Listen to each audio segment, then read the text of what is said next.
You're watching. Subscribe.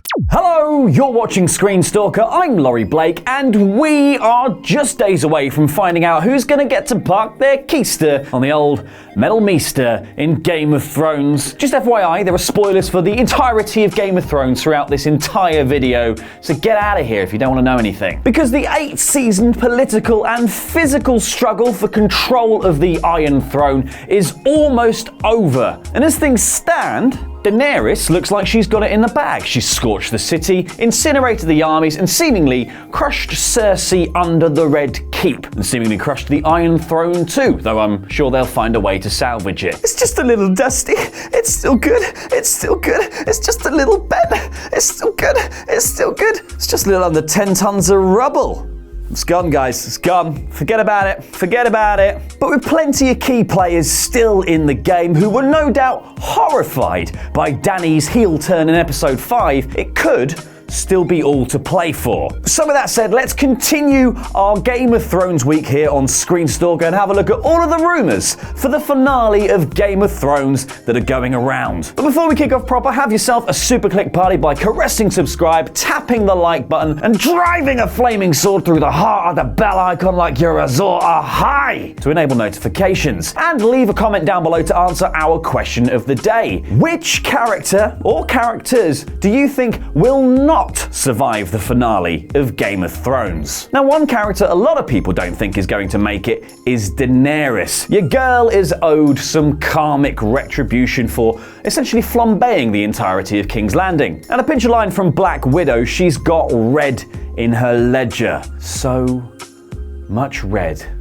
Little pictures of houses on fire. She's a crazy lady. And if Game of Thrones is to have a relatively peaceful resolution, so far as you can following a massacre, Dany surely has to die to make way for a more level-headed, peaceful ruler. Or not. It's Game of Thrones. It might just end with her torching everyone and ruling as a tyrant. The wheel in action. Now here's an interesting one to do with the prophecy of the prince or the princess who was promised, otherwise known as Azor Ahai. Now Red Witch and secret old lady Melisandre told of the prophecy of the prince who was promised, someone who would drive back the impending darkness, flaming sword in hand. Now it seems to make a sort of sense that the Night King and his legion of rotting corpses were the darkness that the prophecy spoke of, which means that Arya's shattering of the Blue Meanie puts her in line to be the hero of legend. But Arya doesn't fit the specifics of the prophecy so well. So maybe, just maybe, the Night King wasn't the darkness from the prophecy. Maybe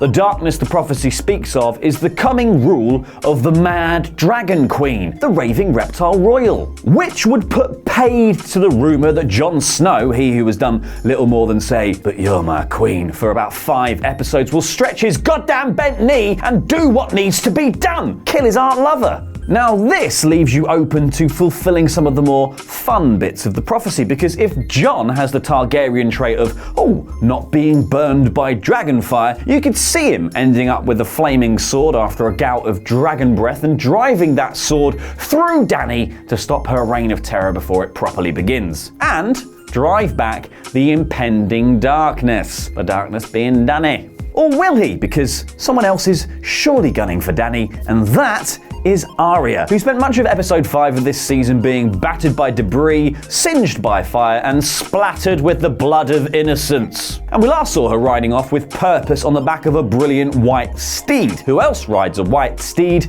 It's Death, who rides a pale horse. Now Arya was told by Melisandre that she would close many eyes. Brown eyes, blue ones like the Night King's, and green ones, which initially everyone thought was Cersei, but could be Mama Dragon. Now TBH, she travelled to King's Landing to kill a queen. Maybe it just won't be the one that she expected. Add to that the fact that when Arya had her little revenge mantra of all the names of the people she would love to kill, she always referred to Cersei as the Queen. Maybe it's only the title that matters in this Game of Thrones. But even if Daenerys manages to stave off all of the knives at her back in the immediate aftermath of the assault on King's Landing, there are plenty more knives across the continent, and Varys may well have rallied them as his final act before his execution. Now, before Varys was brought before the Queen and summarily executed, we saw him burn a letter. But whether that was the original one or not, or whether he sent out more, remains to be seen. Now, I think it's likely that some of those those notes got out there, spreading Jon's claim to the throne and undermining Daenerys' rule, likely forcing her hand into attempting to kill Jon, Sansa,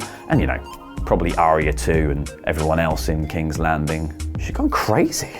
Nuts. Now here's an interesting one. What if all the stuff about the promised princes and driving out the darkness is just a load of BS? I mean, people were expecting Jon Snow to kill the Night King and become the hero of legend because he fit the bill. But it was Arya. Everyone was speculating that Bran was the Night King. Now they're speculating that he's the Lord of Light incarnate. What if that's all just a load of tosh? Sure, Beric Dondarrion came back to life a few times to save Arya at the Battle of Winterfell, and yes, Melisandre had legit magic powers. But with them out of the picture, it seems less and less likely that magic and prophecy will play a role in the finale of the series. Benioff and Weiss have previously stated that they were concerned about the danger of magic taking over the story, and so the finale could well just be good old-fashioned politicking, with a dragon in the back as backup. Now our final rumour concerns the Lady of Winterfell, who may all just pop down to King's Landing at the behest of the Dragon Queen in the finale. Because Daenerys will surely have it out for Sansa Stark after learning of her spreading the news of Jon's real name. So,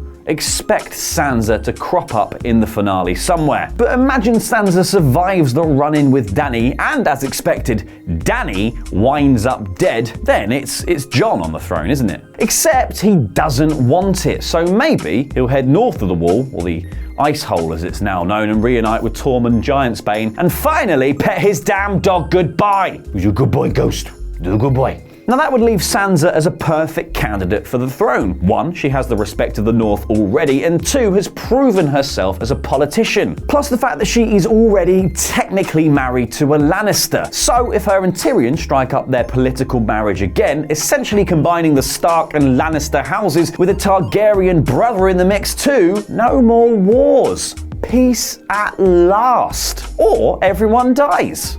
Thank you for watching, and don't forget that super click party on the like, subscribe, and bell icons, and don't forget to leave a comment down below to answer that question of the day. That bleak question of the day.